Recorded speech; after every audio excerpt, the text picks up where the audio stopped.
Welcome to The Hypnotist, the show that gives you inside access to cutting-edge hypnosis with real clients facing genuine issues.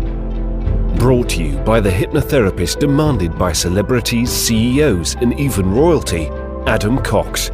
These recordings took place live from Adam's clinic in London's world-famous Harley Street.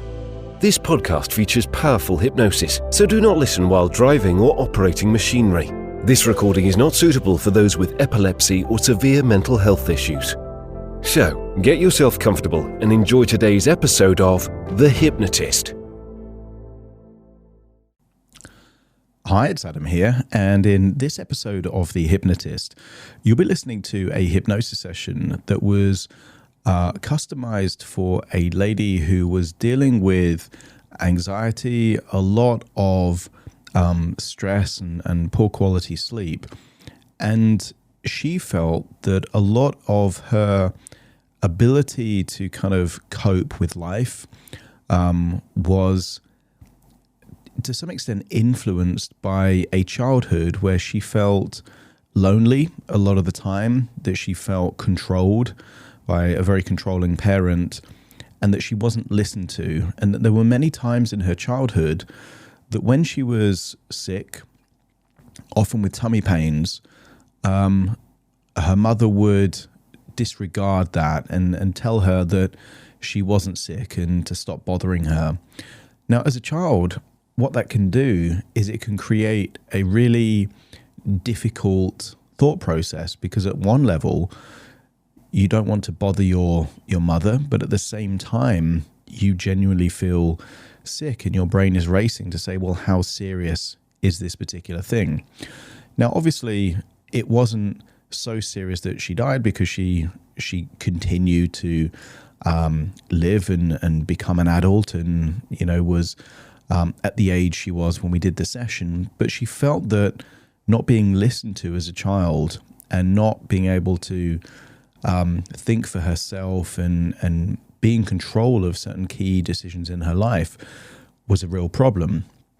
So what you're going to hear in this hypnosis session is an element of disassociated regression, so that she can visit herself and almost become an older sibling in a very supportive way, and to give her what she was missing in her childhood, which was to be listened to be respected, to offer genuine care, compassion, and support for a child that was struggling. Now, although this session was created for someone else, I think many people have had moments in their childhood where they didn't feel like they had a voice, that they couldn't influence really important decisions in their life. So if you can resonate with that, this session will still be useful. And if you feel like you need something a bit more bespoke to you, there will be a link nearby where you can schedule a free 30-minute consultation call with me, and I can explain what working with me directly would be like. But for now, find a quiet place where you won't be disturbed, relax, and enjoy the session.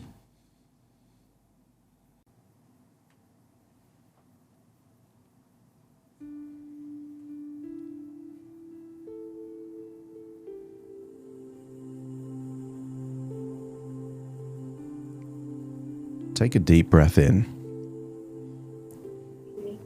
and on the outward breath, allow your eyelids to close. That's right.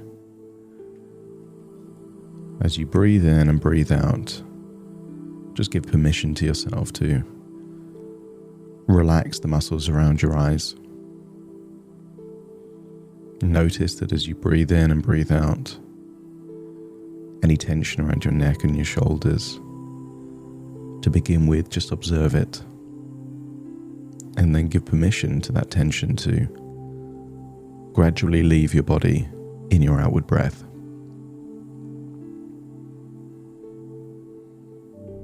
I want you to scan your body for any feelings of tension. And if we define tension as an echo of a time where something was useful, tension is needed to create facial expressions. Tension is needed to move your arms and your legs. But here, sitting, relaxed, listening to the sound of my voice, that tension isn't needed now. I want want you to use the power of your imagination to imagine a vibrant, bright color that represents resourceful relaxation. As you breathe in, imagine that glowing color of resourceful relaxation going in through your nose, going into your lungs, giving you a sense that you're feeling more resourceful, but also feeling more relaxed. Then as you exhale, notice that what leaves your body is a darker color, representing the tension, the stress or anxiety that you're releasing from your body, and exhales. See it darker as it leaves your body, meaning that just by breathing, you're able to go deeper and deeper, relaxed. Now, I want you to use the power of your imagination to imagine a bubble, a giant bubble. You remember perhaps playing with bubbles as a child, and I want you to imagine a life-size bubble close to you. I want you to imagine how you would feel if you walked inside that bubble and the bubble was strong enough for you to walk through the tension of the bubble, go inside. And I want you to imagine that anything inside the bubble is invisible. You can observe the outside world through the bubble. And imagine that you're standing inside the bubble and the bubble starts to levitate, to float upwards. Imagine that you are in the bubble. The bubble is strong, but you can still breathe inside. In fact, you're breathing that resourceful feeling of relaxation. And this bubble can take you backwards and forwards in time. I want you to imagine feeling the surface of the bubble from the inside. And maybe it has a feeling of almost like the tension of the surface of water, but amplified. Maybe it wobbles as you touch it, but it doesn't break. But I want you to get a sense that there is separation from the outside world and you inside the bubble as you continue to breathe in that resourceful feeling of relaxation and exhaling tension, and the tension leaves the bubble, meaning that you're getting more and more relaxed in that bubble. And imagine the bubble floating up. This bubble can pass through walls, ceilings, and it can go backwards in time. And I want you to imagine floating all the way back in time, all the way back to when perhaps you were just 4 or 5 years old. Remember, you're invisible in the bubble. Nobody can see the bubble or you, but you can see the world. And I want you to observe a time where you were just 4 or 5 years old, communicating to one or both of your parents that you had pains in your tummy. I want you to observe as they perhaps seem to be dismissive, making it no big deal. I want you to see the expression on that face of you of being 4 or 5 years old, needing help and not getting that help. And if you could imagine that memory as if you're observing it through the bubble, just let me know by nodding your head.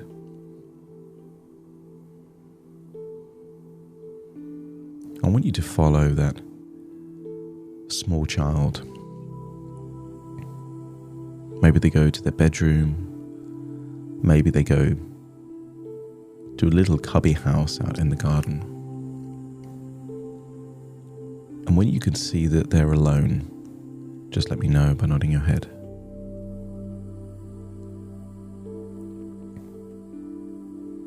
I want you to see their facial expressions, see that they are dealing with a lot at a young age, trying to piece together a strange dilemma for a child to be in.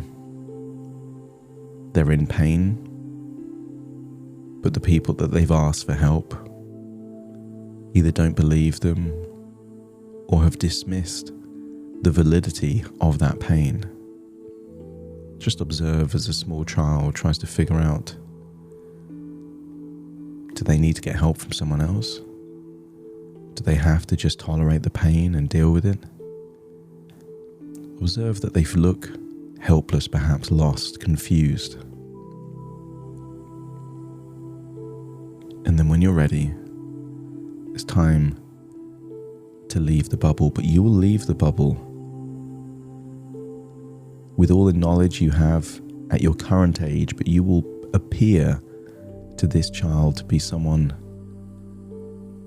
just 1 or 2 years older than they are.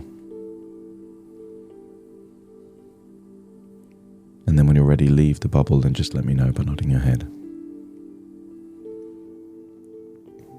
I want you to say hello to them, and they look surprised because they're not expecting anyone to be around.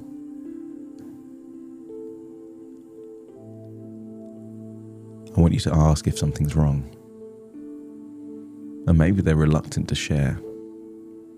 So I want you to tell them a story of a time where you felt some pain and nobody believed you.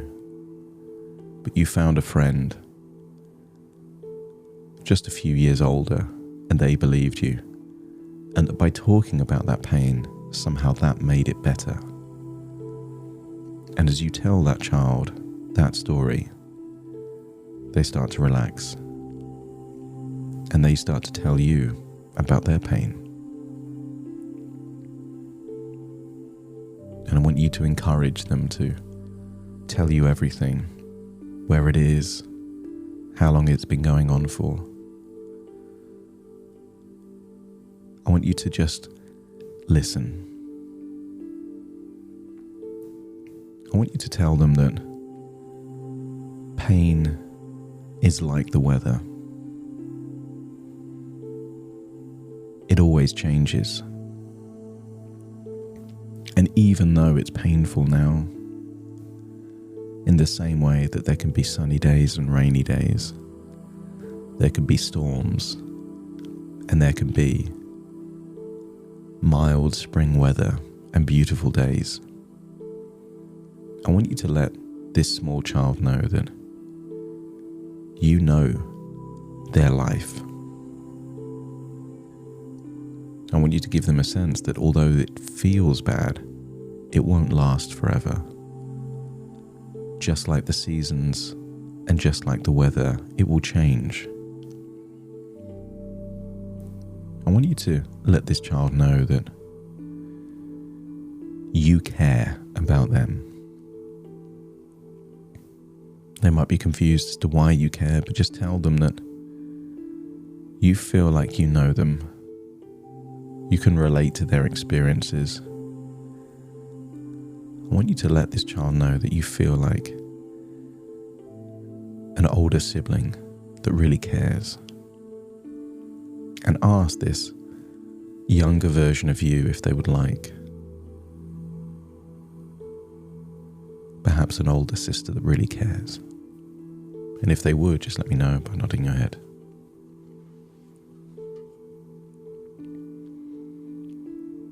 I want you to just ask what else is going on in their world. Just be there to listen. What do they like? What's their favorite toys? What are their worries? What are their concerns? What do they like to do? And then I want you to let them know that you have a gift for them. And that gift is going to be something that will help them throughout their entire childhood. The gift isn't a physical gift. The gift is a resource that you know that they will need. When all of their beliefs are being questioned, maybe you can give them the gift of self-belief.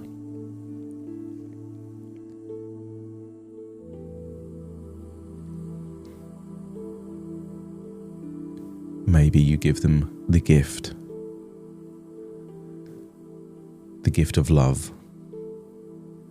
Because if there is an absence of love around, maybe they need that self-love from within. Maybe you give them the gift of strength. So when they feel helpless, they feel that they've got the strength to get through that period. I want you to give them whatever gift you feel that they need most in this moment. But give them that gift in the form of a glowing ball of light. Tell them this gift is medicine, that it will help them, not just with the tummy pains, but it will help them through their entire life. I want you to imagine that child version of you taking that gift and just placing it there on their tummy, and the light starts to glow inside their tummy as you now know that that resource that they really needed, they now have. And tell them that the pains in the tummy will go away. And look at the surprise on their face as they do. They start to smile. And I want you to tell this child that you will be there for them whenever they need someone to talk to or someone to help. And if this small child feels that that would be useful, let me know by nodding your head.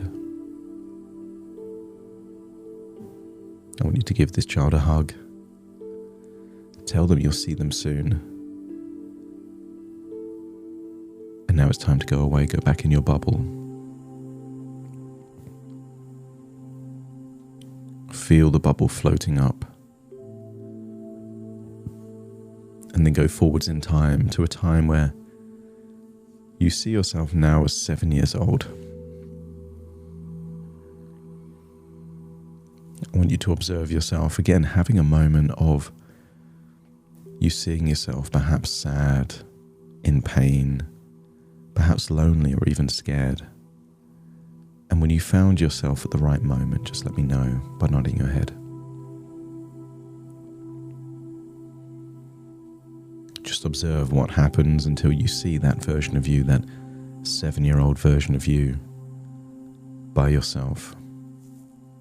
And when you've seen yourself alone, in private, again, it's time to leave the bubble, but you will leave the bubble. Again, just 1 or 2 years older than the age that you are then. And notice how happy they are to see you.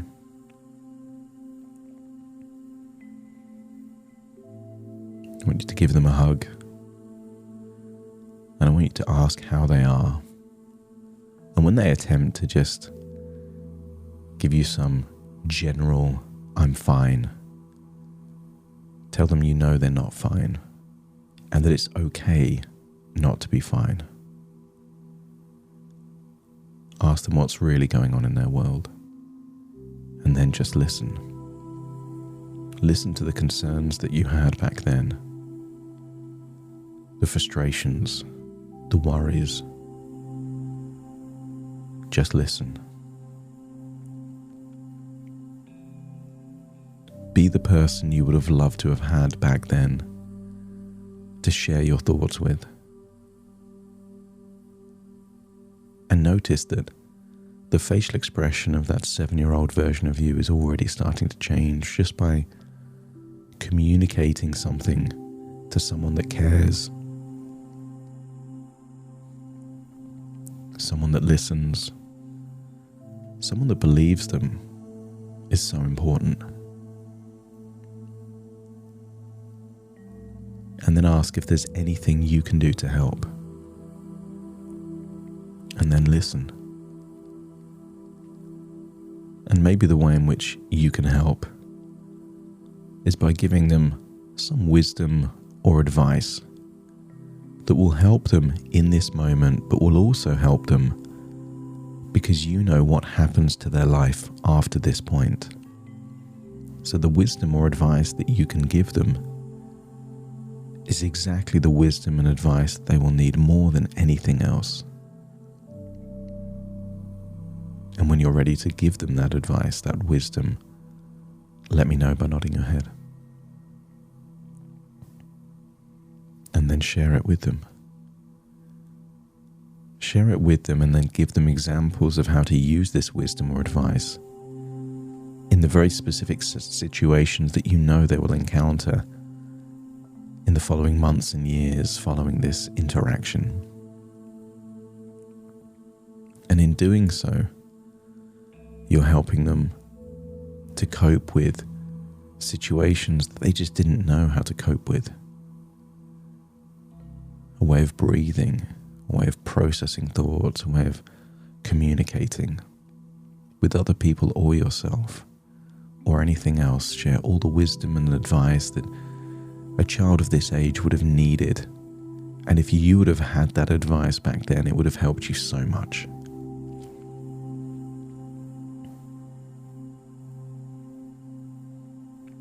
But also, that 7-year-old child has something to give to you.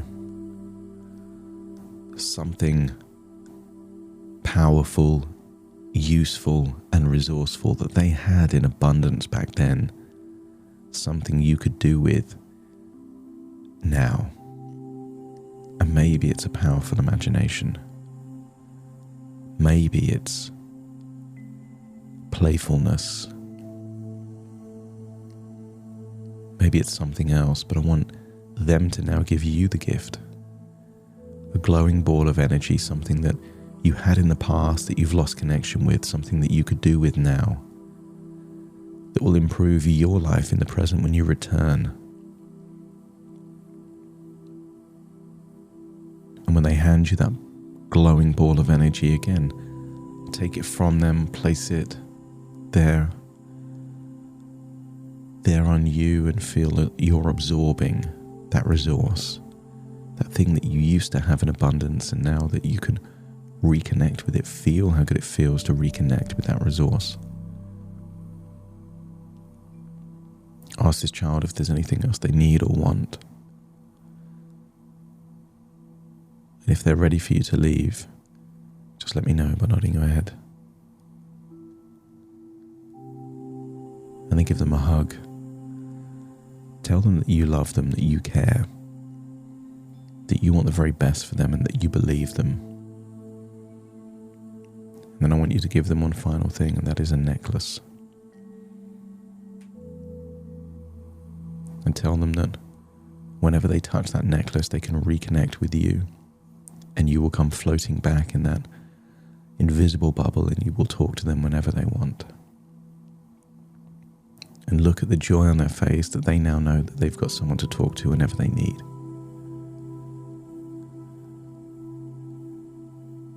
Then you give them another hug and you say goodbye and you climb back into that bubble. And then I want you to go forwards in time, perhaps to a time when you were 12 years old, where you felt totally helpless. A time where you were walking on eggshells, eager to not upset someone, not bother someone. And when you can see yourself perhaps at that period of time, maybe in a bedroom or a bathroom, just let me know by nodding your head.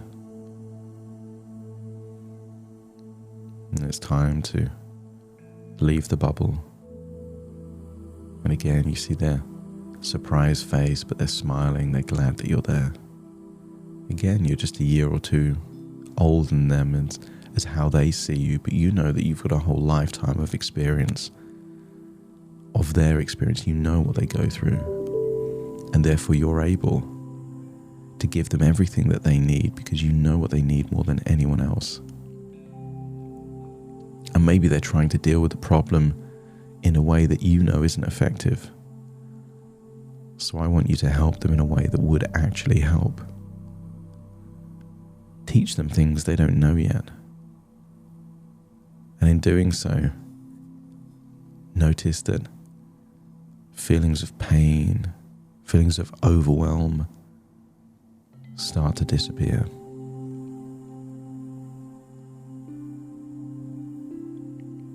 Again, just listen to them. Whatever problems they're facing, whatever worries they have, tell them that you are there to listen. If you can help, you will, but tell them that you're just happy to listen to them, that you believe what they're saying, that you're there for them. And if they start to feel better just by telling you about their world and their reality, just let me know by nodding your head.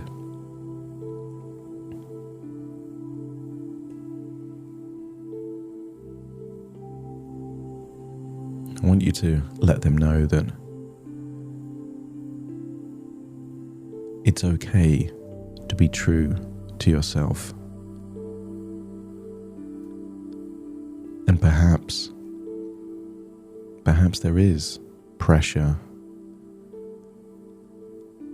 control, guidance to steer their life in a particular way. But I want you to tell this 12-year-old version of you, this girl that's on the brink of becoming a woman, that she can be herself.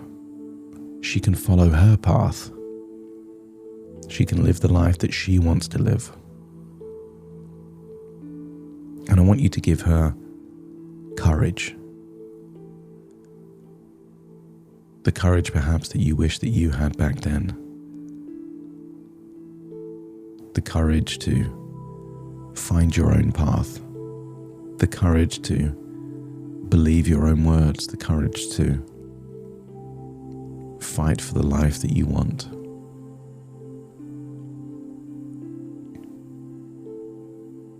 As you give her that courage, notice that she has some advice for you. I want you to listen to that advice, that wisdom.